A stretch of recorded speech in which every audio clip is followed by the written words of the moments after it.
நம்ம திவ்ய தரிசனம் நேயர்கள் அனைவருக்கும் பழனி விநாயகர் ஜோதி நிலம் எம்பி அரங்கநாதனின் நன்றி கலந்த வணக்கம்.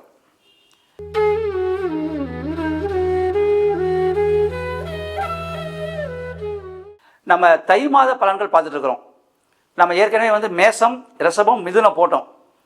அதில் சில நேயர்கள் என்ன செஞ்சாங்கன்னா, நீங்கள் எங்களுக்கு தனித்தனியாக நட்சத்திரங்கள் சொல்லுங்கள் அப்படின்னு சொல்லி சொன்னாங்க. அதன்படி இப்போ நம்ம தனியாக பிரிச்சுருவோம். இப்போ கடகராசி பலன்கள் சொல்ல போகிறோம். தை மாதம் கடகராசி பலன்கள் உங்களுக்கு இன்னொன்று சொல்லிக்கிறேன். இப்போ நம்ம சொல்கிறது போல பொது பலன்கள். உங்களுடைய ராசியில் திசா புத்தி பலன்கள் வரும். இப்போ உங்களுக்கு குரு திசை நடக்குதுன்னு வச்சுக்கோங்களேன், இந்த தை மாத பலன்கள் சிறப்பாக இருக்கும். சனி திசை, ராகு திசை, கேது திசை இதெல்லாம் நடக்கிறப்ப கொஞ்சம் கவனமாக இருக்கணும். அதுமாதிரி செவ்வாய் தினப்ப விபத்து காட்டலாம், அது கொஞ்சம் கவனமாக இருக்கணும். இது தை மாதம் சூரியன் அந்த ஆரம்ப திசையில் வர்றது, உத்தராயண புண்ணியது முதல் மாதம் வருது. அதில் ராகு திசை, சனி திசை, கேது திசை நடக்கிறவங்க செவ்வாய் தினம் கொஞ்சம் கவனமாக இருந்துக்கணும். குரு திசை, சந்திர திசை, புதன் திசை, சுக்கிர திசை இருக்கிறவங்களாம் கண்டிப்பாக நற்பலன்கள் நடக்கும். சரி, விஷயத்துக்கு வருவோம். கடகராசியில் பிறந்தவங்களுக்கு இந்த தை மாதம் எப்படி பலன் கொடுக்கும் அப்படின்னா, கடகத்தில் புனர்பூசம் 4ஆம் பாதம் இருக்குது, அது குருவுடைய நட்சத்திரம். அடுத்து பூசம் 1, 2, 3, 4 இருக்கும், அது சனியுடைய நட்சத்திரம். அடுத்து ஆயில்யம் 1, 2, 3, 4 அது புதனுடைய நட்சத்திரம். பொதுவாக கடகராசிக்காரங்க நோவும்ன்றான். கண்டிப்பாக அவன் லக்னமாக இருந்தாலும் சரி, ராசியாக இருந்தாலும் சரி, ஏன்னா அது சர ராசி. அவங்களுக்கு இந்த தை மாதம், ஏன்னா சரத்தில் சூரியன் இருக்கார், மகரத்தில் சூரியன் இருக்கார், நேர் 7ஆம் பார்வையை பார்ப்பார். அப்போ இந்த கடகராசியில் பிறந்த அவங்க புனப்பூசமாக இருந்தாலும் சரி, பூசமாக இருந்தாலும் சரி, ஆயிலியமாக இருந்தாலும் சரி, அவங்களுக்கு நற்பலன்கள் அதிகமாக நடக்கும். குறிப்பாக புனர்பூசம் ராமர் பிறந்த நட்சத்திரம். ராமரே லவ் பண்ணார், அண்ணலும் நோக்கினால் அவனும் நோக்கினால் மாதிரி நீங்கள் சைடில் கண்ணடிச்சுக்கலாம், கண்டிப்பாக ஒர்க் அவுட் ஆகும், காதல் கைகூடும். புனர்பூசம் 4ஆம் பாதத்தில் பிறந்தவங்க இந்த தை மாதத்தில் நீங்கள் காதல் சம்பந்தம் முயற்சி எடுத்தால் கண்டிப்பாக ஜெயிக்கும். ஆனால் பார்த்து கண்ணடிங்க, ஏன்னா கண்ணை நோண்டிடுவானுங்க. அடுத்து என்ன, கடகராசிக்கு இப்போ கேது 3ஆம் இடத்துல இருக்குது. குருவுடைய நட்சத்திரம் கேது 3ல் இருக்கலாம். தொழில் வகையில் முன்னேற்றங்கள் கிடைக்கும், பொருளாதார வகையில் உயர்வுகள் கிடைக்கும், கண்டிப்பாக வாகன வகையில் யோகங்கள் கிடைக்கும். புதிய தொழில் முயற்சிகள் தாராளமாக எடுக்கலாம் கடகராசியில் புனர்பூசத்தில் பிறந்தவங்க. அடுத்து பூசம். பூசம் சனி நட்சத்திரம். கடகராசி சந்திரனுடைய ராசி. அப்போ அங்கே பூச நட்சத்திரம் இருக்குது. அதே மகரத்தில் சூரியன் இருக்கார். அப்போ மகரத்தில் யாராக இருக்காங்கன்னா அங்கே திருவோணம் இருக்குது. அது திருவோணம் சந்திரனுடைய நட்சத்திரம். இங்கே பூசம் சனி நட்சத்திரம், ரெண்டு பரிவர்த்தனை பெறாங்க. அப்போ இந்த பூச நட்சத்திரம் பிறந்தவங்களுக்கு தைப்பூசமே வருதில்ல. இந்த தை மாதத்தில் பிறந்தவங்க அல்லது மகர ராசியில் பிறந்தவங்க அனைவரும் தைப்பூசத்தன்னைக்கு நீங்கள் முருகனுக்கு போய் விரதம் இருந்தோ அல்லது முருகனுக்கு வழிபாடு செஞ்சோன்னா உங்களுக்கு அடுத்த தை வரைக்கும், அடுத்த தைப்பூசம் வரைக்கும் கண்டிப்பாக நற்பலன்கள் நடக்கும்.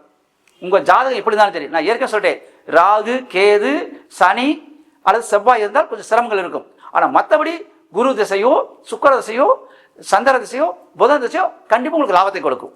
முருகன் நீங்கள் போக போக உங்களை சோதிப்பார், அப்புறம் தான் சாதனை கொடுப்பார். எப்பவுமே பூச நட்சத்திரம் உள்ள நட்சத்திரம் ஒரு உயர்வான நட்சத்திரம். அப்படியப்ப நீங்கள் தைரியமாக முருகனை போய் கும்பிடுங்க. இந்த தை மாதம் அடுத்த தை வரைக்கும் உங்களுக்கு நற்பலன் கிடைக்கும் எல்லா வகையிலும். அடுத்து ஆயிலிய நட்சத்திரம். ஆயிலியம் புதனுடைய நட்சத்திரம். சந்திரனுக்கு புதன் மகன். அதே மாதிரி ஏன்னா சந்திரனுக்கு இல்லீகலாக பிறந்தவர் தான் புதன். சந்திரனுக்கும் குருவுடைய மகனுக்கும் பிறந்தவர் புதன்.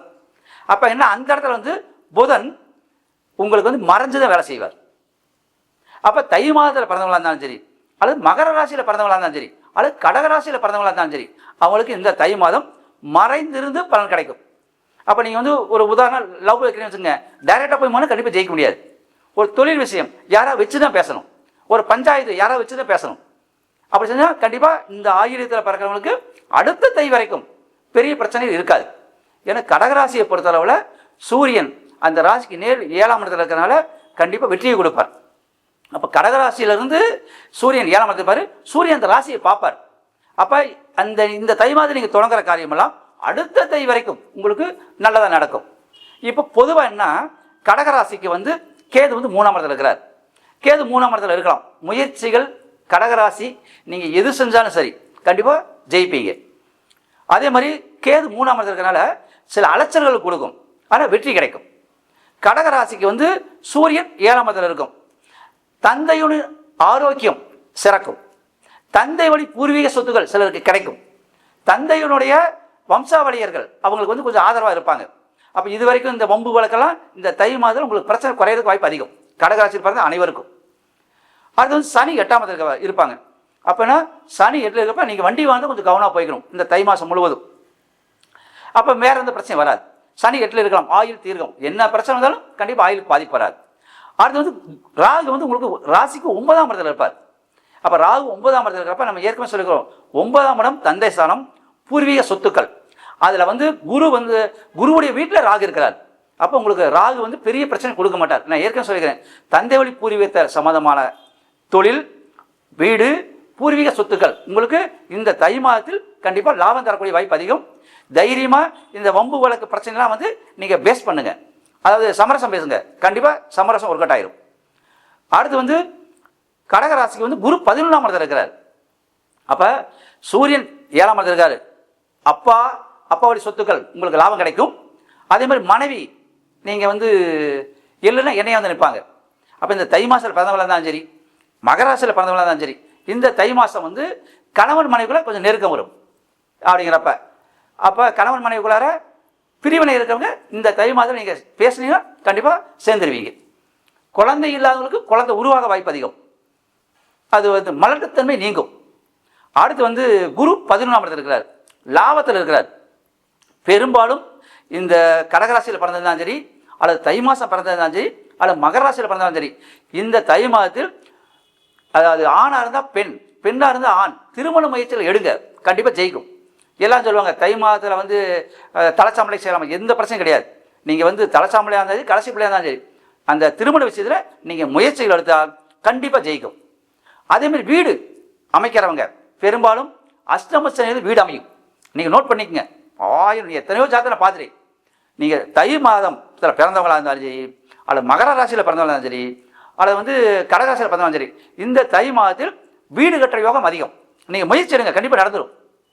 கடன் கிடைங்க, கடன் கிடச்சிரும். அப்படிங்கப்ப அப்போ குரு லாபத்தில் இருக்காரு. அப்போ பொருளாதார கிரகம் வந்து உங்களுக்கு லாபத்தில் இருக்குது. அப்போ கண்டிப்பாக ஜெயிச்சிருவீங்க. இது வந்து குரு வந்து மே 11 வரைக்கும் இருப்பார். அப்புறம் தான் 12 போவார்.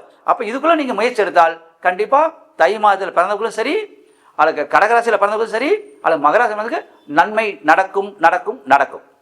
அப்போ இந்த கடகராசி தை மாதத்துக்கு தந்தை வழி பூர்வீகம் சிறக்கும், தொழில் சிறக்கும், பொருளாதாரத்தில் கொஞ்சம் கொஞ்சமாக மேலே வருவாங்க. அதே மாதிரி காதல் கல்யாணம் கைகூடும், திருமண பந்தங்களை வந்து நீங்கள் தைரியமாக ஏற்படுத்தலாம். அதாவது தடைப்பட்ட திருமணம் நடக்கும். இப்போ சொல்லுவாங்க எங்களுக்கு இது வரைக்கும் நடக்கிற செய்யலைன்னு. பெரும்பாலும் தை மாதத்தில் ஆரம்பிக்கிறது வந்து கண்டிப்பாக அவங்களுக்கு ஜெயிச்சிடும். அப்போ தடைப்பட்டவங்க இந்த ராகு கேது தோஷம் எந்த தோஷம் இருந்தாலும் சரி, தை மாதத்தில் நீங்கள் அந்த ஜாதகத்தை கொடுங்க. அதாவது ஆணாக இருந்தால் பெண் வீட்டுக்கும், பெண்ணாக இருந்தால் ஆண் வீட்டுக்கும் கொடுங்க. வரன்களை பாருங்கள். கண்டிப்பாக இந்த தை மாதத்தில் செய்கிற காரியம் மேக்சிமம் ஐப்பசி, மினிமம் வைகாசிக்குள்ள கல்யாணம் நடக்க வாய்ப்பு அதிகம்.